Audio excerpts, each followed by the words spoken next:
Hello, I'm Emma Louise Coffey, and you're welcome to the Dairy Edge, the Teagasc Dairy podcast. We're bringing you the latest information, insights and opinion to improve dairy farm performance.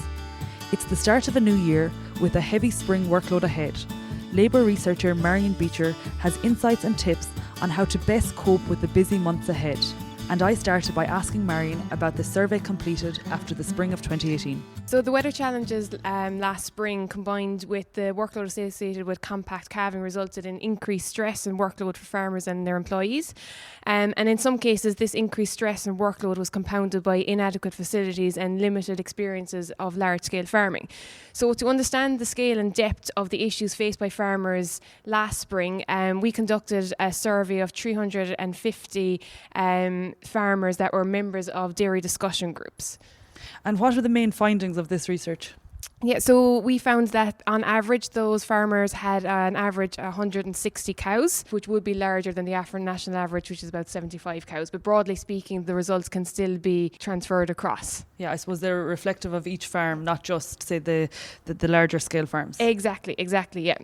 So we found that the main challenges last spring were obviously enough weather and feed issues, which we would have expected due to the weather conditions, etc., and also the workload and people and calf rearing. So I think the message for me is that if you take out those two probably weather-related ones in terms of feed and weather, then naturally workload and people and actually calf rearing are probably ones that can be problems or issues that will occur every year.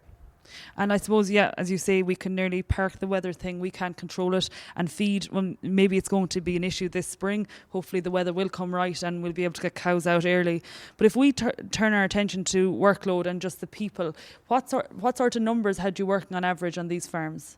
Okay, so on average on these farms, there was, in addition to the farmer, there were two other people working on the farm, comprising of one family member and then a mixture then of either full-time employees, part-time employees or students. And I suppose the question really is, depending on what they're doing on these farms, is that enough? You know, like some people are doing all the tractor work themselves, as well as milking, calving, calf rearing. So, people need to look at these tasks in terms of what they're doing. If we turn our attention to calf rearing, that's very labour intensive. I suppose, have farmers quantified how long it takes in the day? So the calf rearing accounts for, in the seasonal basis, the second most intensive job on the farm. And on our study, we would have found that survey by the farmers reviewing their spring 2018 would have found that once a day calf rearing was one technique that they were using in order to reduce the workload. Other farmers were using, they said that having an automatic calf feeder was a great help, and then when we asked the farmers what changes that they were planning on as a result of spring 2018, a lot of them were saying that they were going to either do more once a day feeding of calves, practicing it a bit earlier, but I suppose we should know that technically speaking we shouldn't be practicing that on calves younger than 3 weeks old, in order to allow their rumen to develop. I suppose Emer Kennedy would have highlighted that last year, that they need to be 3 weeks in terms of to have the capacity to hold all the milk. Yeah. Exactly. And I suppose another thing to acknowledge in terms of calf rearing, a lot of people would have expanded but mightn't have actually upgraded the calf rearing facilities. So there can be huge pressure on the system at that time of year, and it doesn't make for, a happy workplace, if there's a breakout of an illness or anything. Yeah. So just to pick up on that point, Emma Louise, we would have asked farmers to self-assess their facilities on farm in terms of calving, calf rearing and slurry storage. On average, they were deemed to be adequate by 73% of farmers. But having said that, 1/3 of farmers or 34% of farmers were still planning on investing in their facilities, ranging from calf sheds to parlours to roadways, etc. As a result of spring 2018. Now, whether or not that's happened with the summer that we've had, last summer that we've had in terms of drought and extra pressures in terms of bringing in feed, but I suppose it was just interesting to note that 1/3 were planning on making changes to their facilities.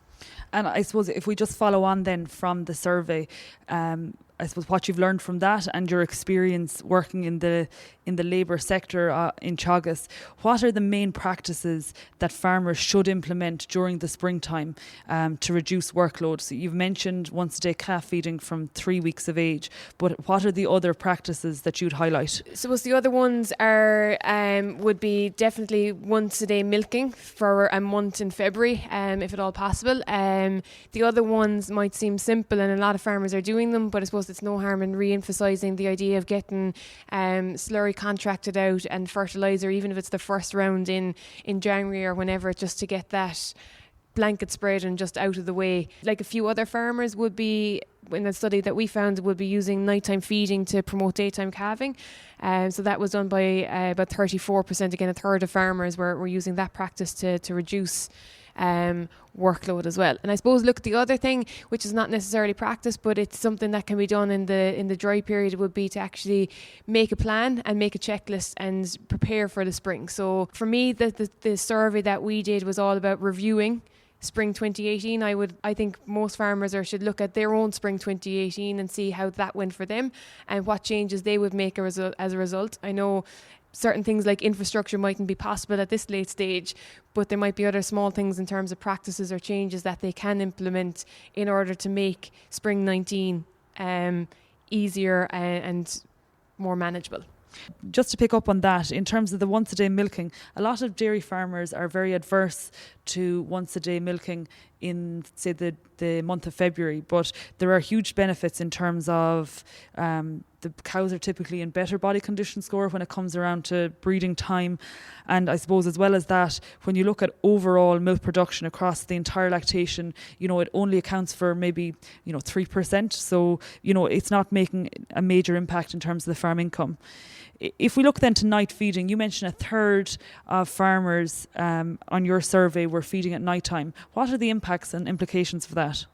So I suppose the idea is that you would practice this about 10 to 12 days before the cows are due to calf, and the principle is that you restrict their feed during the daytime, and you would give their feed at night time. Now, it is dependent on having adequate feed space. So the idea would be that you would, and it's very important, I suppose, that you would restrict and give feed ad libitum at the same set intervals.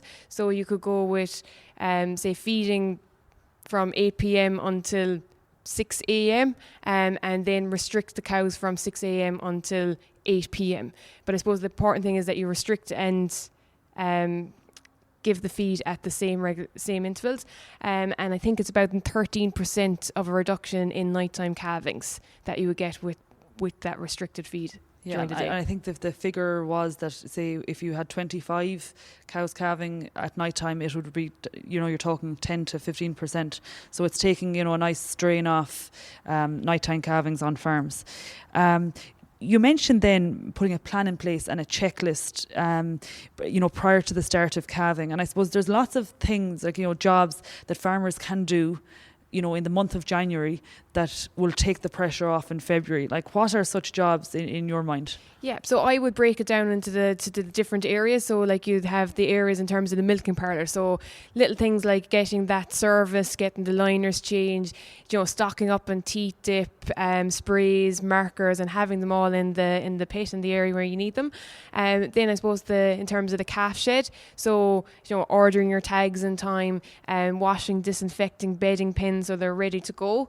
Ideally you should have a fridge or a freezer in the calf shed so that you can store colostrum. And then in terms of the calving area, so like preparing a little calving kit, so in terms of having a jack, ropes, lubricant, gloves, all near the calving area, so that if there is a difficult calving, you can just reach that. And just to make sure basically that all your equipment is in good working order, that if your headlock gate is in oiled up and in good working condition, that if there's anything broken, fixing it in terms even in the paddocks and grazing, that all your fences are well maintained, so that when spring comes and those cows are ready to go out, that you've got a good stock proof fence and you can let those cows out. And just to follow on, in terms of the fencing, an interesting thing Matt Ryan mentioned he saw in Scotland was they had their spring rotation planner, so they kind of had a fair idea of the number of cows that would be calving and the area they'd graze. So they actually had the temporary fencing up for, say, the first maybe 10, 15 days of the grazing season, and that would take a huge pressure off, because maybe that job would take 30 minutes every day. So it's a slight saving. I suppose finally then, to wrap up, Marion, your top 3 tips for heading into the calving of 2019. So the top 3 tips would be, firstly, to have a plan. So to prepare that checklist of jobs that you can do well in advance, and to make sure that you can do as much of the work during the dry period when you can. Secondly would be that if you do need to hire staff, to hire the staff in as well in advance as you can. And thirdly then would be to look at practices that don't necessarily cost money, but that can actually save you time, such as the once a day calf rearing, the once a day milking, and using the contractor to reduce your workload. That's great. Thank you, Marion. That's it for this week's episode of the Dairy Edge podcast, and my thanks to Marion Beecher for joining me on this week's show. Don't forget to subscribe on Apple and Google Podcasts as well as Spotify, and for more information go to the Teagasc website at teagasc.ie. I'm Emma Louise Coffey, and join me next time for your Dairy Edge.